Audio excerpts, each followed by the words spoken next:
Yes, good morning students. Last lecture में जो हम लोगों ने डिस्कस किए थे तो जर्नल एंट्रीज़ काफ़ी सारी डिस्कस करी थी। आज जो हम लोगों को कंसेप्ट लेना है वो लेना है एग्जाम्पल नंबर 29 से, है ना।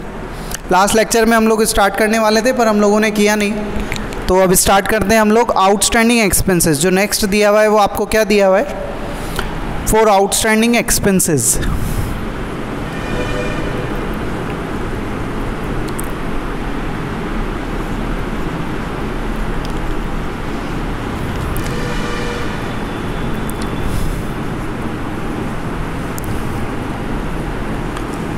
आउटस्टैंडिंग एक्सपेंसेस देखिए क्या होता है। चैप्टर नंबर 2 में हम लोगों ने डेफिनेशन पढ़ी है। आउटस्टैंडिंग एक्सपेंसेस की डेफिनेशन क्या होती है? तो expenses which is due but not paid, ऐसे एक्सपेंसेस जो ड्यू तो हो गए लेकिन अभी तक हम लोगों ने उनका पेमेंट नहीं किया है। And such expenses is liability for the business, और ये जो एक्सपेंसेस होते हैं वो बिजनेस के लिए क्या कहलाते हैं बेटा? लायबिलिटी होते हैं। और हमने बात करी आउटस्टैंडिंग एक्सपेंसेस जो है वो कौन सा अकाउंट है? तो रिप्रेजेंटेटिव पर्सनल अकाउंट है। कौन सा अकाउंट है बेटा? Representative personal account. तो देखिए क्या एंट्री हम लोग करेंगे इसके लिए, और आप लोगों को याद भी रखना पड़ेगा ये एक्सपेंसेस अकाउंट डेबिट। जो भी एक्सपेंसेस है उसका नाम आ जाएगा। जैसे मान लीजिए रेंट है तो रेंट अकाउंट डेबिट, सैलरी है तो सैलरी अकाउंट डेबिट, है ना। तो expenses account debit to outstanding expenses account.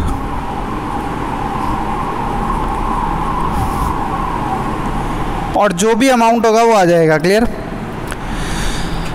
और ये जो एंट्रीज हम लोग कर रहे हैं आउटस्टैंडिंग, अक्रूड, प्रीपेड और अनअर्न की, ये एक्चुअली हमारे लिए एडजस्टमेंट एंट्री कहलाती है। कौन सी एंट्री कहलाती है बेटा? एडजस्टमेंट एंट्री, है ना।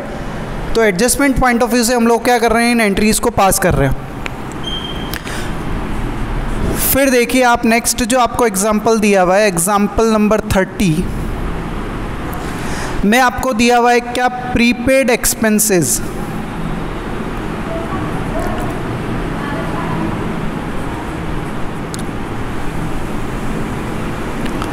प्रीपेड एक्सपेंसेस, प्रीपेड एक्सपेंसेस की भी अगर मैं बात करूं तो प्रीपेड एक्सपेंसेस आप लोगों के लिए क्या होता है? Expenses which is paid in advance. ऐसा एक्सपेंसेस जो हम लोग क्या कर देते हैं? एडवांस में क्या करते हैं? पे करते हैं। Expenses which is paid in advance is known as क्या?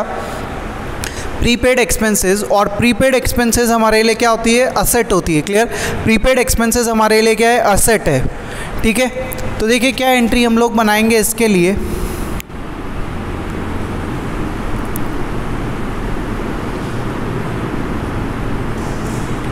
Prepaid expenses account debit to expenses account. ठीक है, एडवांस में हम लोगों ने क्या किया है? पेमेंट किया है।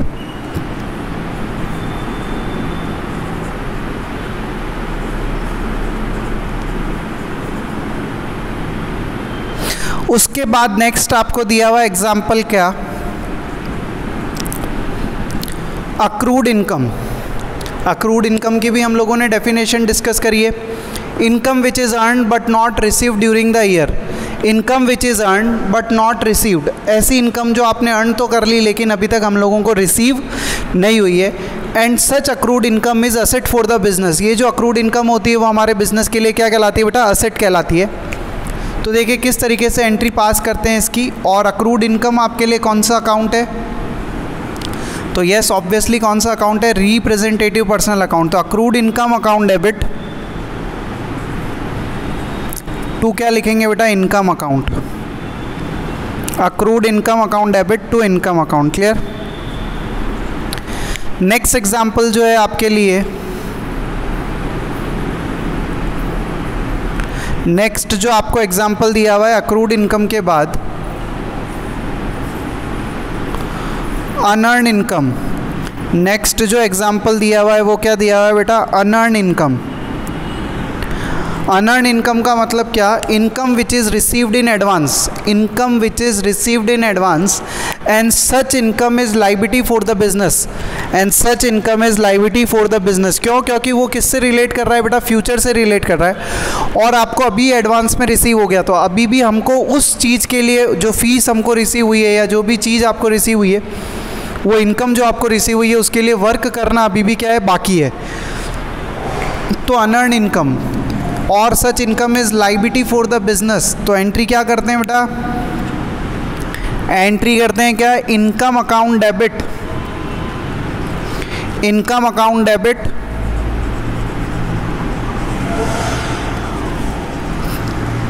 टू अनअर्न इनकम अकाउंट, है ना। अब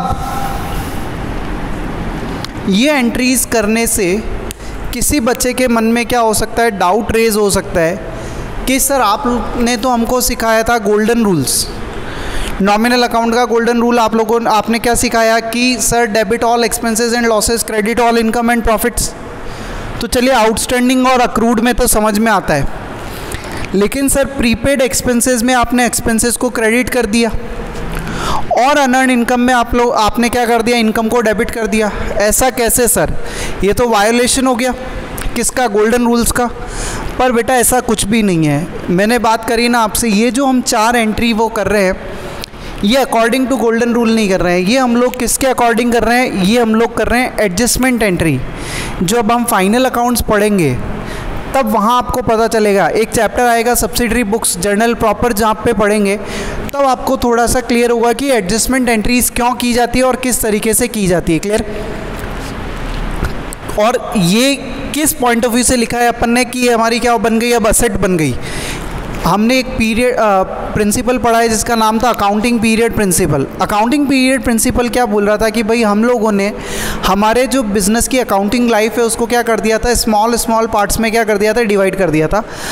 अब इट मे पॉसिबल कि बहुत सी बार क्या होता है, जो करंट ईयर का एक्सपेंडिचर है वो हम लोग नेक्स्ट ईयर में पे करते हैं, या नेक्स्ट ईयर का जो एक्सपेंडिचर है वो हम करंट ईयर में ही पे कर देते हैं। सिमिलरली इनकम के साथ भी होता है कि करंट ईयर की इनकम है, मान लीजिए नेक्स्ट ईयर में जाके रिसीव होगी, या नेक्स्ट ईयर की इनकम है जो हमको एडवांस में क्या हो गई, इस करंट ईयर में रिसीव हो गई। तो उन सब के लिए हम लोगों को क्या करनी पड़ती है, एडजस्टमेंट एंट्रीज करनी पड़ती है, और एक क्लोजिंग एंट्री आती है। तो वहाँ पे भी तो ऐसा नहीं है कि आपके जो गोल्डन रूल्स हैं उसका वायोलेशन हुआ है, नहीं, ये क्या करिए हम लोगों ने बेटा, एडजस्टमेंट एंट्रीज करिए। इस वजह से यहाँ पे एक्सपेंसेस क्रेडिट हुआ और यहाँ पे इनकम क्या हुई है, डेबिट हुई है। इसका और डिटेल डिस्कशन हम लोग सब्सिडरी बुक्स और जब फाइनल अकाउंट्स पढ़ेंगे तो वहाँ पे और डिटेल डिस्कशन होगा। पर अभी journal entry point of view से आप लोगों को आना चाहिए कि प्रीपेड एक्सपेंसेस की किस तरीके से एंट्री करते हैं, आउटस्टैंडिंग, अक्रूड और अनअर्न के किस तरीके से एंट्री करते हैं। ये चारों जो है देखिए, लास्ट लेक्चर में भी बोला मैंने, एक तरीके से भाई बहन है, ये चारों साथ ही चलते हैं हमेशा। चैप्टर नंबर 2 में भी जब हम लोगों ने पढ़ा था तो इन चारों की डेफिनेशन एक साथ डिस्कस करी। चैप्टर नंबर 5 में भी जब हम लोगों ने पढ़ा तो इन चारों की जो भी एडजस्टमेंट्स होने चाहिए थे वो हम लोगों ने साथ में डिस्कस किया।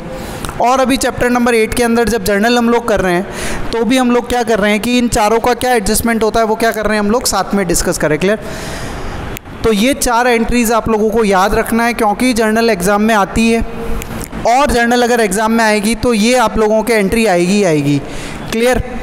नेक्स्ट देखिए आपको क्या दिया हुआ है, नेक्स्ट देखिए आपको क्या दिया हुआ बेटा, बैंक चार्जेस। कुछ एक अलग से एंट्रीज़ और मैंने ली हैं, उनको हम लोग ले लेते हैं पहले एक बार। तो ये कुछ सेपरेट एंट्री है, हालांकि इजी है पर फिर भी बच्चों को कन्फ्यूज़न रहता है, इसलिए मैंने इन एग्जाम्पल्स के अंदर इनकॉर्पोरेट करिए। मैं आपको बोल रहा हूँ जो एग्जाम्पल्स अभी हम लोग कर रहे हैं ऑलमोस्ट उसी से रिलेटेड आपके सारे क्वेश्चंस होंगे। तो प्लीज़ बहुत अच्छे से आप लोग इन एग्जाम्पल्स को गो थ्रू कर लेना। मैं आपको कह रहा हूँ अगर आप लोगों ने इन चीज़ों को बहुत अच्छे से गो थ्रू कर लिया, ये जो एग्जाम्पल हम लोग डिस्कस कर रहे हैं, तो आपको कहीं पे भी कोई प्रॉब्लम नहीं आएगी जर्नल चैप्टर में। और बेटा जब जर्नल चैप्टर में प्रॉब्लम नहीं आएगी, आपको एंट्री बनाना अगर आ गया, तो मैं आपको कहता हूँ कि अकाउंटेंसी के अंदर आगे भी कहीं प्रॉब्लम आपको नहीं आएगी, क्योंकि प्योर जो बेस्ड है वो किसके ऊपर बेस्ड है, जर्नल एंट्री के ऊपर, है ना। तो देखो नेक्स्ट आपको दिया हुआ है क्या, बैंक चार्जेस।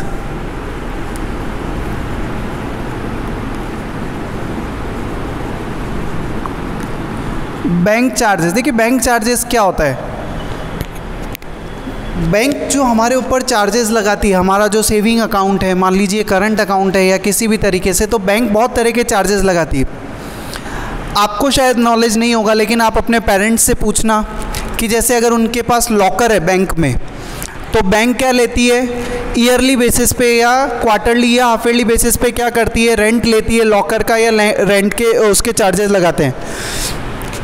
इसी तरीके से एसएमएस आते हैं, है ना भाई, आपको रेगुलर बेसिस पे मैसेजेस आते हैं कि आपके अकाउंट से इतना पैसा डेबिट हुआ है या इतना पैसा क्रेडिट हुआ है, तो उसके लिए भी बैंक क्या लेती है, मंथली या क्वार्टरली बेसिस पे चार्जेस लगाती है। और भी बहुत तरह के चार्जेस होते हैं बैंक में। तो बैंक अगर किसी भी तरह का चार्ज आपके ऊपर लगा रही है, बैंक किसी भी तरह के चार्जेस लगा रही है, तो ऑब्वियसली हमारे बिजनेस के लिए तो क्या एक्सपेंसेस है। और क्या करती है बैंक, ऑटोमेटिकली हमारा जो अकाउंट है उसमें से वो पैसा क्या कर लेती है, कट कर लेती है, यानी हमारे बैंक अकाउंट का पैसा क्या हो जाएगा, कम हो जाएगा। तो आप कह सकते हैं बैंक चार्जेस कौन सा अकाउंट है, नॉमिनल अकाउंट। और नॉमिनल में भी क्या है आपके लिए, एक्सपेंसेस है। तो आप लोग एंट्री क्या करेंगे, bank charges account debit, bank charges account debit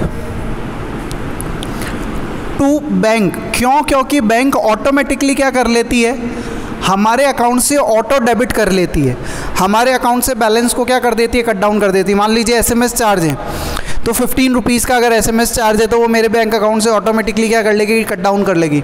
locker का रेंट है या कुछ भी इस तरीके से, तो वो मेरे बैलेंस में से क्या हो जाता है बेटा, कम हो जाता है। ठीक है,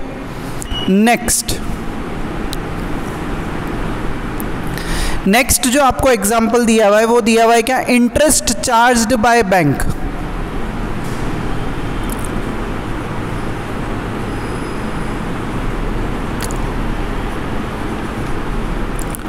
बैंक आपसे क्या चार्ज कर रहा है बेटा, इंटरेस्ट चार्ज कर रहा है।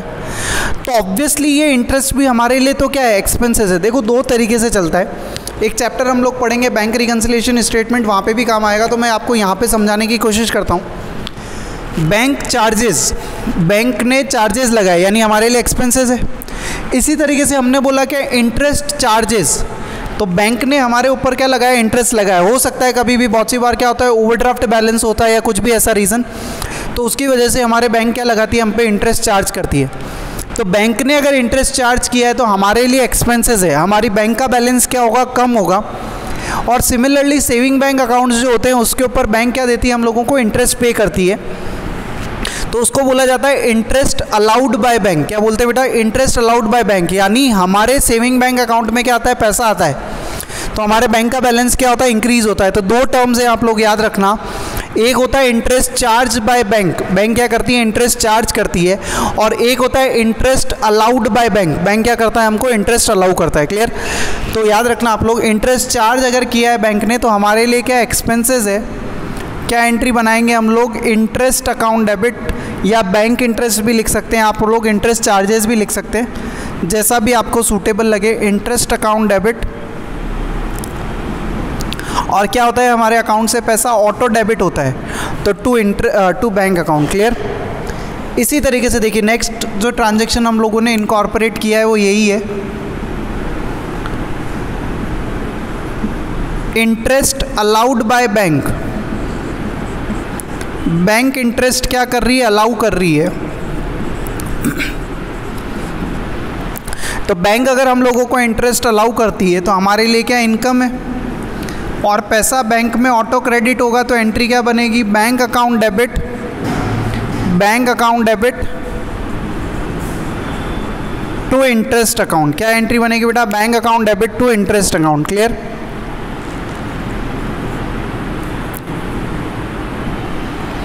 इसी तरीके से नेक्स्ट आपको दिया हुआ है repayment of bank loan.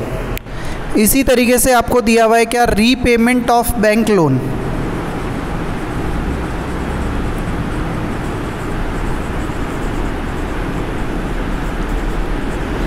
Bank loan का आप रीपेमेंट कर रहे हैं, और उसमें मैंने पॉइंट लिखा है क्या, एक्सक्लूडिंग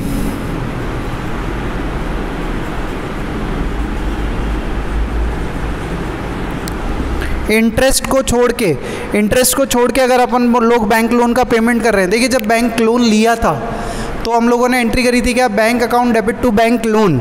जब बैंक लोन लिया था तो एंट्री क्या करी, bank account debit to bank loan. तो जब रीपेमेंट करने जाएंगे इसका तो एंट्री क्या बनेगी, bank loan account debit, bank loan account debit to bank. क्या एंट्री बन जाएगी बेटा, bank loan account debit to bank. एक और एग्जांपल आपको दिया हुआ है, repayment of bank loan. Including interest, interest के साथ पेमेंट किया है ना, यहाँ पे विदाउट इंटरेस्ट पेमेंट किया। अब क्या कर रहे हैं हम लोग, इंक्लूडिंग इंटरेस्ट, यानी इंटरेस्ट हमारे लिए क्या एक्सपेंसेस है, लोन के ऊपर जो इंटरेस्ट पे करेंगे तो एंट्री क्या बनेगी, bank loan account debit, interest on loan account debit,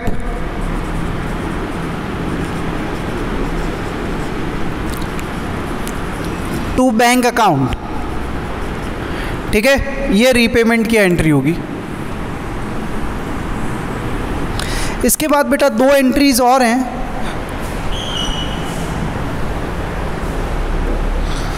जो शायद मैंने नोट्स में तो इनकॉर्पोरेट नहीं करी है, पर मैं आपको अलग से बता देता हूं एक बार। एक एंट्री होती है बेटा इंटरेस्ट ऑन कैपिटल की,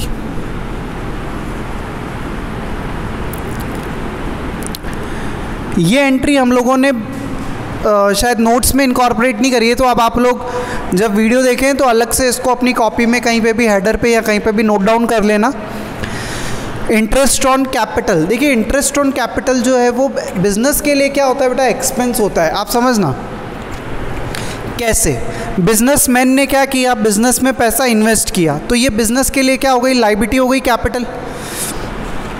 इस कैपिटल के ऊपर बिजनेस जो है, बिजनेसमैन को क्या पे करेगा, इंटरेस्ट पे करेगा। और हम लोग अकाउंटिंग किसके बुक्स ऑफ अकाउंट्स में कर रहे हैं, तो बिजनेस के बुक्स ऑफ अकाउंट्स में। तो बिजनेस के लिए ये इंटरेस्ट ऑन कैपिटल क्या माना जाता है, एक्सपेंस माना जाता है। क्या माना जाता है बेटा, एक्सपेंस माना जाता है। तो इसकी एंट्री जब हम लोग करने जाते हैं तो क्या एंट्री करते हैं, interest on capital account debit. Interest on capital अगर आपसे पूछा जाए तो नॉमिनल अकाउंट है बेटा, interest on capital account debit to capital account. क्या एंट्री करेंगे हम लोग, interest on capital account debit to capital account, ठीक है। कैपिटल का मतलब क्या, ओनर को ये पैसा क्या है, पेएबल है। इसी तरीके से एक और कंसेप्ट हम लोग लेते हैं जिसका नाम है क्या बेटा, इंटरेस्ट ऑन ड्राइंग्स। क्या नाम है, इंटरेस्ट ऑन ड्राइंग्स। ये दो एंट्री मैंने नोट्स में इनकॉर्पोरेट नहीं कर रखी है, तो प्लीज़ आप लोग अलग से इसको नोट डाउन कर लेना आपकी कॉपी में जब भी आप लोग वीडियो देखें। तो इंटरेस्ट ऑन ड्राइंग्स, अब ड्राइंग्स क्या होती है पहले तो ड्राइंग्स क्या होता है, अमाउंट और money withdrawn by the businessman for its personal और प्राइवेट यूज़। तो बिजनेसमैन ने पैसा विड्रॉ किया है, यानी बिजनेस ने पैसा दिया है, तो बिजनेस इस ड्राइंग्स के ऊपर बिजनेसमैन से क्या चार्ज करेगा, इंटरेस्ट चार्ज करेगा। तो बिज़नेस के लिए क्या है, ये इंटरेस्ट जो उसको रिसीव होगा या रिसीवेबल है तो इनकम है। इनकम है तो क्या करेंगे, क्रेडिट। और किससे लेना है, ओनर से। और ओनर को यहाँ पे हम लोग डिनोट करेंगे किससे, ड्राइंग्स से। तो आपकी एंट्री बनेगी क्या बेटा, drawings account debit, drawings account debit to interest on drawings. क्या एंट्री बनेगी, drawings account debit to interest on drawings.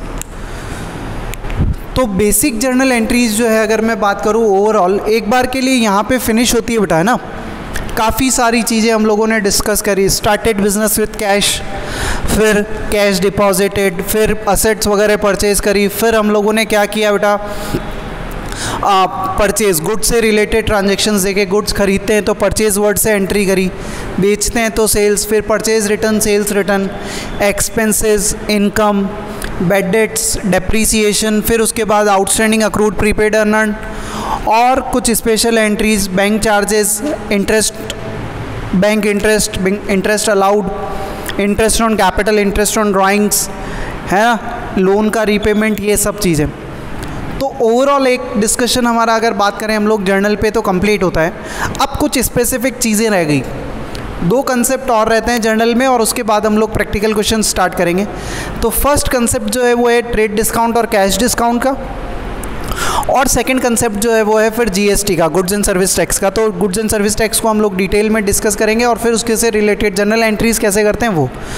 पर पहले हम लोग स्टार्ट करते हैं क्या, trade discount and cash discount की। ट्रेड डिस्काउंट क्या होता है, कैश डिस्काउंट क्या होता है और उसके लिए किस तरीके से हम लोग जर्नल एंट्री करते हैं ना। तो हम लोग स्टार्ट करते हैं हम लोग अब ट्रेड डिस्काउंट और कैश डिस्काउंट से ना।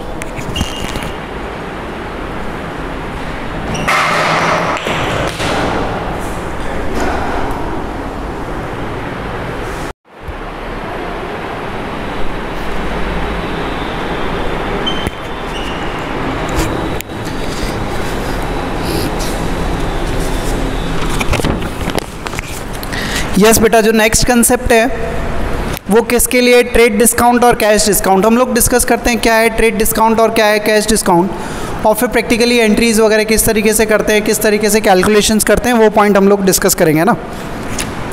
तो देखिए, सबसे पहले आपको जो दिया हुआ है, सबसे पहले जो आप लोगों को दिया हुआ है वो दिया हुआ है बेटा ट्रेड डिस्काउंट। सबसे पहले जो दिया हुआ है वो क्या दिया हुआ है? Trade discount. ट्रेड डिस्काउंट जो नॉर्मली अलाउ किया जाता है, ट्रेड डिस्काउंट जो नॉर्मली अलाउ किया जाता है वो दिया जाता है किसके लिए? जो होलसेलर्स होते हैं, बेसिकली जो होलसेलर्स होते हैं वो लोग क्या चाहते हैं कि उनका जो गुड्स है वो क्या बिके, बहुत लार्ज क्वांटिटी के अंदर गुड्स बिके। तो जब बहुत ज़्यादा क्वांटिटी के अंदर गुड्स अपने को सेल करना है या कुछ भी इस तरीके से, तो हम लोग क्या अलाउ करते हैं? ट्रेड डिस्काउंट क्या करते हैं? कस्टमर्स को अलाउ करते हैं ना। ट्रेड डिस्काउंट जो होता है वो नॉर्मल इंडस्ट्री रेट में क्या रहता है? सेम रहता है। जैसे सिमिलर टाइप ऑफ इंडस्ट्री अगर है तो उसमें सेम रहता है। जैसे 5% अगर किसी इंडस्ट्री का ट्रेड डिस्काउंट है तो एक शॉपकीपर अगर 5% दे रहा है तो दूसरा वाला भी उसी सेम इंडस्ट्री का क्या देगा? 5% ही आपको क्या करेगा? ट्रेड डिस्काउंट अलाउ करेगा। तो देखिए, पढ़ते हैं हम लोग, फिर जर्नल एंट्रीज वगैरह किस तरीके से करते हैं वो देखते हैं हम लोग। क्या दिया हुआ है? It is a discount allowed by the seller on purchase of goods in a large quantity. Seller कब अलाउ करता है बेटा? जब हम लोग क्या करते हैं? लार्ज क्वांटिटी में गुड्स को क्या करते हैं? सेल करते हैं। It is deducted in the invoice from sale value, sales price. ये डायरेक्ट क्या कर लिया जाता है? इनवॉइस यानी जो बिल आपका बनता है उस बिल में से क्या कर लेते हैं हम लोग? डायरेक्ट क्या कर देते हैं? इसको डिडक्ट कर देते हैं। And it is not recorded in the books of accounts, और ये बुक्स ऑफ अकाउंट्स में कहीं पे भी रिकॉर्ड नहीं होता। ये बहुत इंपॉर्टेंट पार्ट है कि ट्रेड डिस्काउंट को हमारे बुक्स ऑफ अकाउंट्स में कहीं पे भी रिकॉर्ड नहीं करते हैं। हाँ, कैलकुलेशन ज़रूर करेंगे उसकी, पर बुक्स ऑफ अकाउंट्स में उसको रिकॉर्ड नहीं किया जाएगा। तो sale is recorded at the net value. Sales जो है वो किस पे रिकॉर्ड होती है? नेट वैल्यू पे, दैट इज सेल्स प्राइस में से क्या माइनस कर दिया जाता है? Trade discount. And trade discount is allowed on both cash and credit sale. चाहे आप गुड्स कैश में सेल कर रहे हैं, चाहे क्रेडिट का मतलब उधार पे अगर सेल कर रहे हैं, तो भी क्या किया जाता है? ट्रेड डिस्काउंट अलाउ किया जाता है।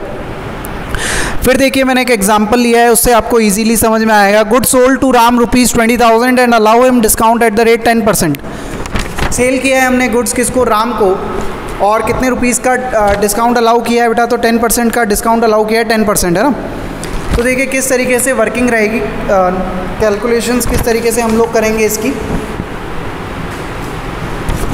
एग्जाम्पल आप लोगों के पास है, नोट्स वगैरह सब अवेलेबल है आपके पास, तो मैं डायरेक्ट आपको सॉल्व ही कर दे रहा हूँ इधर। गुड्स आपने सेल किया है कितने का? 20,000 का, और ट्रेड डिस्काउंट अलाउ किया है कितना? 10%। तो सबसे पहले अगर अपन बात करें तो सेल्स प्राइस कितनी है, या आप लोग बोल सकते हैं इसको लिस्ट प्राइस भी बोल सकते हैं।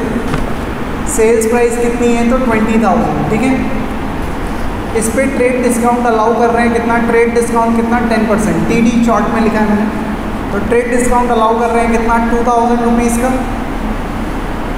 तो नेट सेल्स वैल्यू कितनी हो गई? 18,000। इस 18,000 से अपने को क्या करना है? ट्रांजेक्शन को रिकॉर्ड करना है। गुड्स हमने क्या किया है? सेल किया है। गुड्स हम लोगों ने क्या किया है? गुड्स हम लोगों ने क्या किया है? सेल किया है। तो सेल करने की सिंपल एंट्री क्या करेंगे? Ram account debit. क्या एंट्री करेंगे बेटा? Ram account debit to sales account. क्या एंट्री करेंगे? Ram account debit to sales account. कितने रुपीज़ से? 18,000 रुपीज़ से आप लोग ट्रांजेक्शन को क्या करोगे? रिकॉर्ड करोगे। इसी तरीके से देखिए, एक और ट्रांजेक्शन मैंने आपको दे रखा है, प्रैक्टिकल क्वेश्चंस करेंगे तो और ज़्यादा क्लियरिटी होगी आपको इसमें। गुड्स परचेज, चाहे आप परचेज करें चाहे सेल करें तो भी आपको ट्रेड डिस्काउंट क्या किया जाता है? अलाउ। अब हमने खरीदा है तो भी ट्रेड डिस्काउंट मिलेगा ही, और बेच रहे हैं तो भी क्या होता है? ट्रेड डिस्काउंट देते ही हैं हम लोग। तो goods purchase from mister x of ₹10,000 and allow him trade discount at the rate 10%। तो 10% ट्रेड डिस्काउंट हम लोगों ने अलाउ किया है।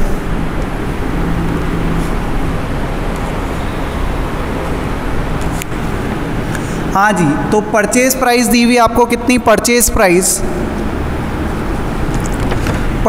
दी हुई आपको कितनी? 10,000 रुपीज़। परचेज प्राइस दी हुई है 10,000। ट्रेड डिस्काउंट दिया हुआ है कितना? 10%, यानी कितना? 1,000 रुपीज़। तो 9,000 रुपीज़ नेट परचेज हो गई। परचेज किया है किससे आपने? गुड्स मिस्टर एक्स से।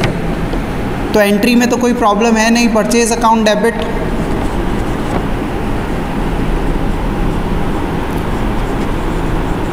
टू मिस्टर एक्स अकाउंट कितने रुपीज़ से, ये 9000 रुपीज़ से हम लोग ट्रांजेक्शन को क्या कर लेंगे, रिकॉर्ड कर लेंगे। तो ये तो बात करी हम लोगों ने किसकी, ट्रेड डिस्काउंट की, कि ट्रेड डिस्काउंट को क्या किया जाता है, कैलकुलेट तो करते हैं हम लोग, पर बुक्स ऑफ अकाउंट्स में उसके लिए कोई अलग से एंट्री नहीं की जाती। नेक्स्ट देखिए बेटा, नेक्स्ट जो आपको दिया हुआ है वो दिया हुआ है कैश डिस्काउंट। देखिए वीडियो बनाने के लिए बहुत सारी मेहनत करनी पड़ती है। इस वीडियो में देखना आप लोग, हमारा मोबाइल जो है वो गिर गया, ठीक है, तो बड़ी सारी मेहनत करते हैं फिर भी आप लोग इसको देखते नहीं हैं प्रॉपरली, तो ये फिर गलती है आपकी। हाँ जी, तो नेक्स्ट देखिए क्या दिया हुआ है आपको, कैश डिस्काउंट। क्या लिखा है देखिए, it is the discount allowed by the seller to goods, seller of goods to promote early payment. Early payment के लिए क्या किया जाता है, कैश डिस्काउंट दिया जाता है। जैसे मैं आपको बोलूँ, मिस्टर एक्स ने गुड सेल किया मिस्टर वाई को से 2 मंथ की क्रेडिट पे। 2 मंथ की क्रेडिट का मतलब क्या हो गया कि आज जो गुड सेल किया उसका पेमेंट कितने महीने बाद मिलने वाला है, 2 महीने बाद मिलने वाला है, ठीक है। तो आफ्टर 2 मंथ्स हम लोगों को क्या मिलेगा, पेमेंट मिलेगा। अब मिस्टर एक्स चाहता है क्या कि मुझे पेमेंट थोड़ा सा जल्दी मिले, तो वो क्या करता है, मिस्टर वाई को क्या करेगा बेटा, लालच देगा। मिस्टर वाई को क्या देगा, वो लालच देगा कि भैया तू एक काम कर, क्या कि मुझे पेमेंट आज ही दे दे, थोड़ा जल्दी दे दे। और मान लीजिए कि 10,000 का गुड सेल किया, वो बोलेगा 10,000 मत दे, तू एक काम कर, तो मुझे कितना पे कर दे, 9,500 ही पे कर दे, या 9,000 ही पे कर दे, या 9,700 पे कर दे। मिस्टर वाई भी क्या देखेगा, भाई पेमेंट आज करना है तो भी करना है, 2 महीने बाद करना है तो भी वही करना है। तो आज अगर करते हैं तो बेनिफिट कितना हो रहा है, 500 रुपये का। मान लीजिए 9,500 में दोनों की बात हुई, तो कितने रुपए का बेनिफिट हो रहा है मिस्टर वाई को, 500 रुपये का। और मिस्टर एक्स भी देखता है क्या कि उसको पेमेंट कैसा मिल गया, अर्ली पेमेंट मिल गया। तो ये इस वजह से क्या दिया जाता है बेटा, कैश डिस्काउंट दिया जाता है। अर्ली पेमेंट के लिए जो है वो कैश डिस्काउंट अलाउ किया जाता है, ताकि कस्टमर को भी लगे कि थोड़ा उसको बेनिफिट हुआ है, और जो सेलर है उसको भी बेनिफिट होता है कि जो पेमेंट उसको डेफर्ड थोड़ा लेट मिलने वाला था वो उसको आज ही मिल जाएगा। क्लियर। तो क्यों दिया जाता है normally cash discount, too early payment, promote early payment. Cash discount is allowed या कैलकुलेटेड आफ्टर ट्रेड डिस्काउंट, यानी ट्रेड डिस्काउंट हम लोग कैलकुलेट करेंगे, उसके बाद क्या करना है आपको, कैश डिस्काउंट कैलकुलेट करना है। तो इसका सीक्वेंस फिक्स रहेगा। जब प्रैक्टिकल क्वेश्चन करेंगे, क्वेश्चन नंबर 2, 3, तो वहाँ पे बहुत अच्छे से आपको ये क्लियर हो जाएगा। It is allowed at the time of receipt of amount in cash और बाय चेक। कब दिया जाता है, ऑब्वियसली जब पैसा रिसीव करेंगे, चाहे पैसा कैश में रिसीव करें या चेक से रिसीव करें, ठीक है। It is recorded in the books of accounts. और कैश डिस्काउंट को क्या किया जाता है, बुक्स ऑफ अकाउंट्स में रिकॉर्ड करते हैं। जैसे कि ट्रेड डिस्काउंट को रिकॉर्ड नहीं करते थे, लेकिन कैश डिस्काउंट को बुक्स ऑफ अकाउंट्स में क्या किया जाता है, रिकॉर्ड किया जाता है। तो cash discount is the expenses for the person who receive the payment. जो पेमेंट रिसीव कर रहा है, यानी अगर मान लीजिए मुझे कैश रिसीव हो रहा है, तो मेरे लिए कैश डिस्काउंट क्या माना जाता है, एक्सपेंसेस, और है भी सही। और जो पर्सन पेमेंट कर रहा है उसके लिए कैश डिस्काउंट क्या, इनकम है। आप समझना, मैंने अगर मान लीजिए मिस्टर वाई को गुड सेल किया, कितने रुपीज़ का, 10,000 रुपीज़ का उधार, और उसको बोला भैया पेमेंट कर, उसने पेमेंट किया मुझे 9,500, तो देखो मुझे 500 रुपये का लॉस हो रहा है और मिस्टर वाई को 500 रुपये का क्या हो रहा है, प्रॉफिट हो रहा है। भाई मुझे पेमेंट लेना था 10,000, लेकिन मैंने लिया सिर्फ कितना, 9,500। उसको देना था कितना, 10,000, उसने दिया सिर्फ कितना, 9,500। तो उसको 500 का प्रॉफिट, जो पैसा देता है उसको प्रॉफिट होगा, इनकम होगी, और जो रिसीव कर रहा है उसके लिए क्या है बेटा, एक्सपेंसेस है। तो 2 एग्जांपल्स हम लोगों ने लिए हुए हैं, वो मैं यहाँ पे देख लेता हूँ एक बार। फर्स्ट आपको दिया हुआ है क्या, ₹10,000 receive in full settlement from mister x of ₹11,000। वैसे देखो कितना मांगते थे, मिस्टर एक्स से 11,000 रुपीज़ मांगते थे। मिस्टर एक्स से कितना रुपीज़ मांगते थे, 11,000। फुल एंड फाइनल सेटलमेंट के अंदर उसने कितना पेमेंट कर दिया हमको, 10,000 रुपये का। तो देखिए किस तरीके से एंट्री करेंगे, क्योंकि ये एक्सपेंसेस है हमारे लिए। तो पहले एंट्री करेंगे क्या, कैश अकाउंट डेबिट। क्या एंट्री करेंगे बेटा, कैश अकाउंट डेबिट कितने रुपीज़ से, 10,000। कैश अकाउंट डेबिट कितना, 10,000। Discount allowed account debit, discount allowed account debit कितना, 1,000 रुपीज़। और टू, वो पर्सन का क्या नेम था जिससे अपने को पैसा रिसीव हुआ है, टू मिस्टर एक,